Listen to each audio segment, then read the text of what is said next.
Assalamualaikum warahmatullahi wabarakatuh. Oke, nama aku Miftahul Jannah. Aku mahasiswa Universitas Airlangga jurusan Ekonomi Islam angkatan 2018, sekarang semester 4. Jadi hari ini tuh kita mau ngobrol-ngobrol santai bersama penerima beasiswa LPDP. Assalamualaikum.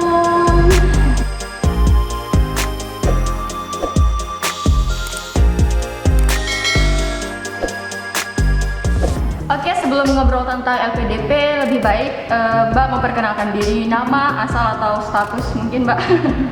Oke, Assalamualaikum warahmatullahi wabarakatuh. Perkenalkan, nama saya Indri Supriyani, asalnya Sumbawa, Nusa Tenggara Barat. Sekarang lagi ngambil studi Magister Sains Ekonomi Islam di Universitas Airlangga. Tahun kedua sekarang. Nah, Miftah kan sekarang semester 4 nih. Mungkin teman-teman di sana yang semester 5, 6 atau yang udah lulus mungkin lagi bingung nih gimana sih cara kita mempersiapkan LPDP, dari semester berapa kita mempersiapkan? Sebenarnya sih untuk jawaban dari kapan kita sebaiknya mempersiapkan itu nggak ada jawaban yang eksak ya, nggak ada jawaban pasti. Entah itu dari semester 5, dari semester 3, enggak. Cuman alangkah lebih baiknya semakin kita matang mempersiapkannya pasti makin bagus kan Dek. Bukan cuma beasiswa nih, apa aja gitu. Cuma pengalaman aku pribadi, aku tahu LPDP itu sejak semester 4 dari seminar, terus mulai tuh nyari informasinya di website official LPDP. Jadi mulai dari semester 5 tuh aku udah kayak kira-kira buat keterima LPDP itu apa aja sih yang harus aku lakuin. Mbak kan tahunnya LPDP ini dari sekitar semester 4 atau semester 5. Nah, Benar-benar. setelah tahu itu apa sih yang Mbak lakukan secara spesifiknya gitu? Yang pertama banget dilakuin waktu itu langsung buka website official LPDP di lpdp.kemenkeu.go.id. Nanti ada berbagai macam persyaratan administrasi, misalnya kayak minimal IPK, TOEFL-nya harus berapa, syarat kesehatan, surat bebas narkoba, banyak banget. Tapi yang paling penting yang perlu kita lakuin ada dua menurut pribadiku ya. Yang pertama itu siapin TOEFL, karena kan kalau TOEFL nggak langsung gampang ya Dek ya, ngambil TOEFL sekali dapat 600 gitu misalnya. Nggak, harus banyak-banyak latihan. Terus yang kedua itu bikin esai. Sebenarnya esai waktu tahun 2018 itu ada dua. Yang pertama kontribusiku bagi Indonesia sama rencana studi. Jadi LPDP itu dijelasin sih sebenarnya poin-poin apa aja sih yang harus ada di dalam dua esai tersebut. Cuma kalau aku pribadi buat ngelihat contoh gitu ya, realnya contoh esai itu seperti apa, aku banyak banget buka website, blog, award-award sebelumnya, itu banyak banget ditemuin di Google, tinggal ketik aja tuh esai beasiswa LPDP, insya Allah banyak banget ditemuin. Terus yang kedua, aku nonton YouTube. Itu soalnya kalau di YouTube kan mereka lebih interaktif ya, ngejelasin apa sih yang boleh ditulis di situ, apa yang perlu dihindari, bahasa-bahasa yang bagus di situ kayak gimana nulisnya, itu benar-benar ngebantu buat bikin esai. Dan yang paling menarik deh, soalnya kan ada nih persepsi atau anggapan orang lain bahwa yang keterima beasiswa itu pasti orang-orang yang keren, yang punya prestasi internasional, nasional. Tapi nyatanya menurut pengalaman pribadi tuh nggak semuanya yang punya prestasi internasional maupun nasional tuh keterima automatically di LPDP. Dan sebaliknya belum tentu, kayak misal kita ngerasa insecure, aku nggak punya prestasi apa-apa nih, aku nggak aktif di mana-mana nih, terus kayak kita mundur duluan, nggak mau daftar LPDP. Yang paling penting menurutku itu bukan seberapa besar atau seberapa prestisius prestasi kita, tapi seberapa dampaknya gitu loh Dek buat lingkungan sekitar. Atau mungkin hal sesederhana kita bantuin dosen buat jadi asdos, atau mungkin bantuin teman-teman buat nyelesain tugasnya. Itu salah satu kontribusi real yang kita lakukan. Untuk jarak setelah lulus S1 dengan LPDP ini nunggu berapa lama ya?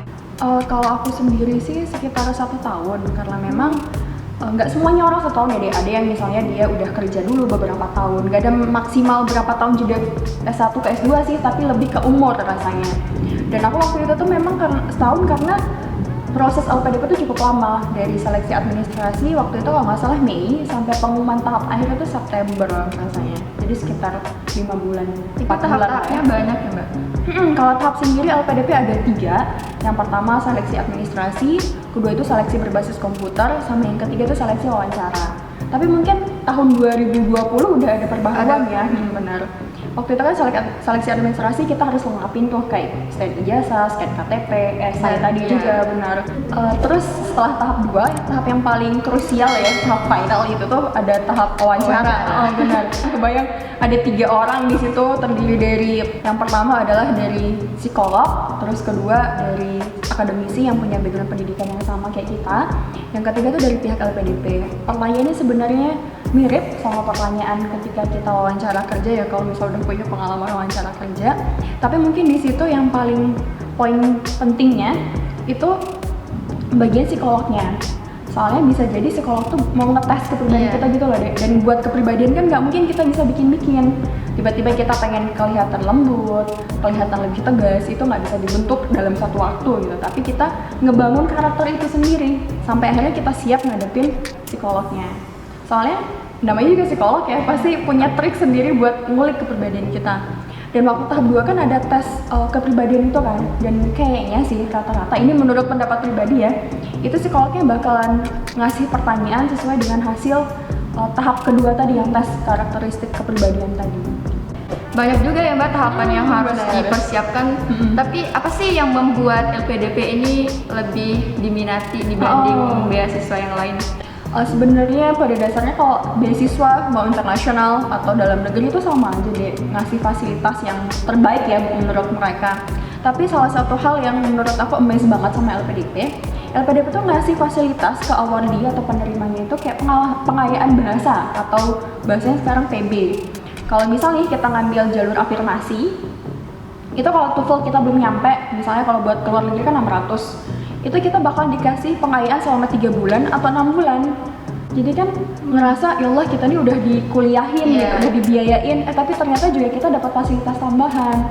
Terus kalau misal buat kalian yang dari luar kota atau luar daerah, pindah kota tempat buat belajar, itu juga ada namanya settlement allowance kayak gitu. Terus tiap bulan juga ada living allowance, terus ada book allowance, terus juga kita dapat book allowance per tahun, benar.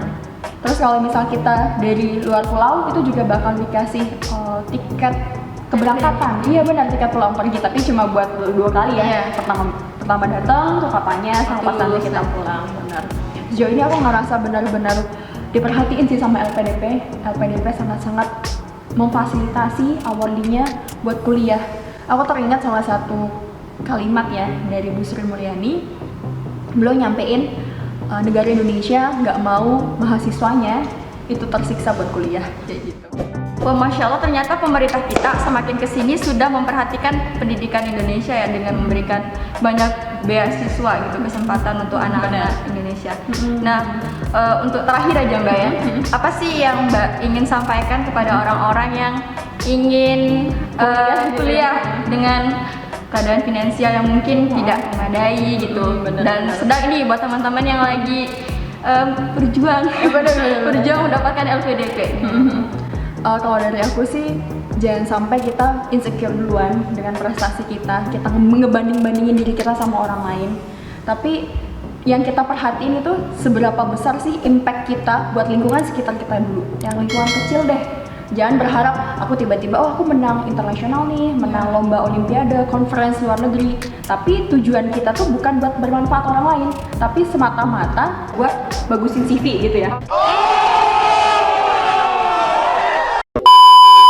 Nggak terasa ya Mbak, udah mau penutupan aja. Jadi buat teman-teman yang mau video apa nih atau beasiswa apa yang kalian pengen tahu, nanti kita bakal undang ngobrol lagi ya sama pembicara lainnya, sama orang lain biar sharing gitu ya tentang beasiswa lainnya.